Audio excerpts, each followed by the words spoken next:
Student graduating February 2020.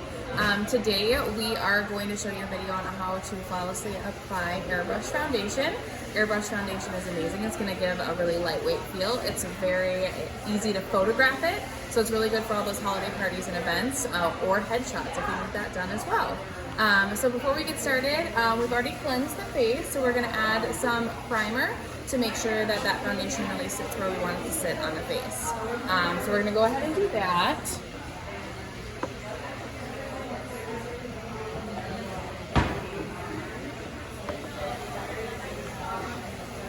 And you can apply this using a makeup sponge is probably a good way to do this. I get mine a little bit wet so that the sponge does not hold on to all the product, because we really want that to sit on her face so we can have a really good, flawless foundation application.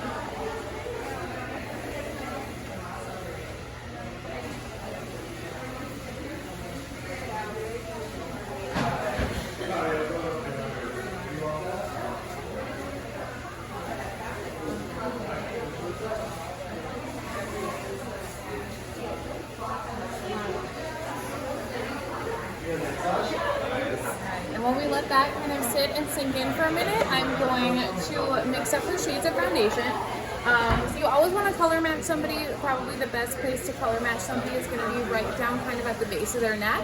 That's going to be the closest color to their face, and also so it's going to match in pictures. Sometimes if you match it to the neck, it's going to be a little bit lighter than what you want. So a good place to match it is going to be right down here, like at the base of the neck, which we already did to Perry today. And so we are going to mix two different color foundations to find her perfect match. And with an airbrush machine, I already have mine all set up. With an airbrush machine, you're probably going to use between 20 and 30 drops of foundation. Foundation is going to be a little bit more watery than what you're probably used to, but that's normal because we're going to be spraying it out with an airbrush machine. So we're going to go ahead and mix these up.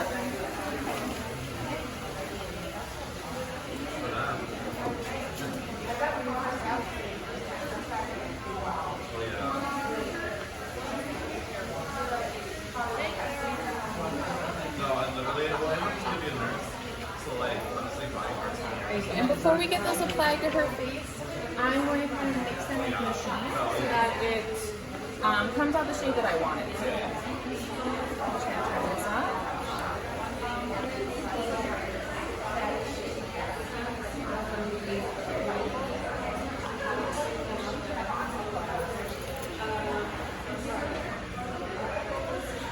Just takes a couple seconds to get it all mixed up here.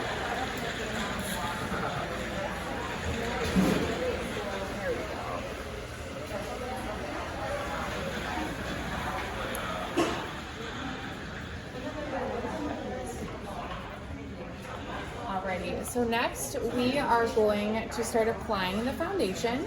So you typically want to keep your airbrush machine about 8 to 10 inches away from the face, and we're going to go in small circles, starting on the outside of the face and then working our way in and going down the nose and the eye and the lip area. So typically I started on my hand first, so you can kind of hear it starting. Sometimes it can be a little bit surprising. So always let them know when you're going to start applying. I know, right? We're going to go around the nose now. So does it get in the hair when you're doing this?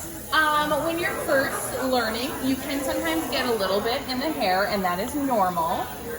You can always, if you wanted to keep that to a minimum, you could always put a headband on or something like that to protect the clothing.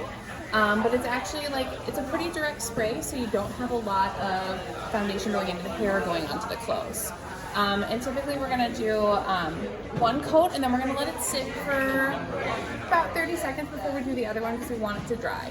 Something really important with airbrush foundation, make sure when you're applying it or somebody's applying it to you, you're not touching the face, because once you put a streak in airbrush foundation, it's not like regular foundation where you can just go back in and fix it. You're going to have to take off the whole face and start over again. So it's really important to make sure that if you're applying it to yourself or you're doing it to a client or having it done, make sure you keep your hands away from your face and you keep your expressions minimal, because you don't want to put creases in it either.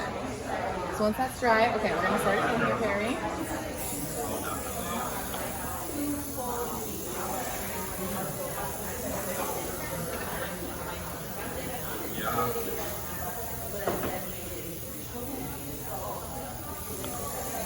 Around your cheek and around your we've got our second coat on. We're gonna let that sit again. We're probably gonna do about 3 coats. It really depends on the number of coats that you're gonna do, depending on your client's skin. Depending on if there's like blemishes or they have some areas that they want to camouflage, you might do a few more coats and may do a little bit more concealer after the fact as well. Alright, we're going to do a third coat here, and I'm actually going to add a little bit more foundation. So sometimes you usually use between 20 and 30 drops, but again, for different client skin, it's going to be a little bit different. If you need a little bit more coverage, you might have to add a little bit more foundation to your airbrush machine. And what type of airbrush machine are you using? I am using the Class Makeup airbrush machine. So they are a small company in Wisconsin, which is really awesome because we like to support as many local businesses as possible. They have really high-end makeup as well. That is the kind of foundation and makeup I'll be using on Perry today. Everything is paraben-free, cruelty-free, just really high-end makeup that works really well. And this airbrush machine is pretty compact. There are a lot of airbrush machines that are a lot bigger and bulkier to use. This one is really easy to transport and set up.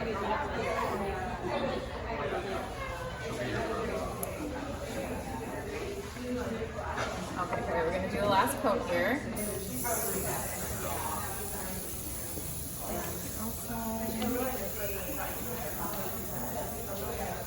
Go on your chin and your cheeks, and then down your nose area.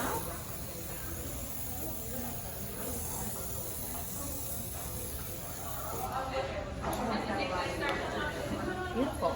So we're going to let this dry. This is going to be our final coat. So this is the application for airbrush. After this, which you'll see in videos after this, we will set the foundation, concealer, contour the face, and add a dramatic eye for all those holiday parties. So if someone wanted to come see you guys to get some airbrush makeup done for the holidays, what do you guys charge? It is only $25 for an airbrush application. So that includes foundation, contouring, blush, eyes.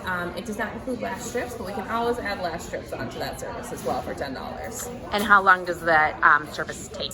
Service takes usually between 45 minutes to an hour. Okay. Awesome. Thank you. Awesome.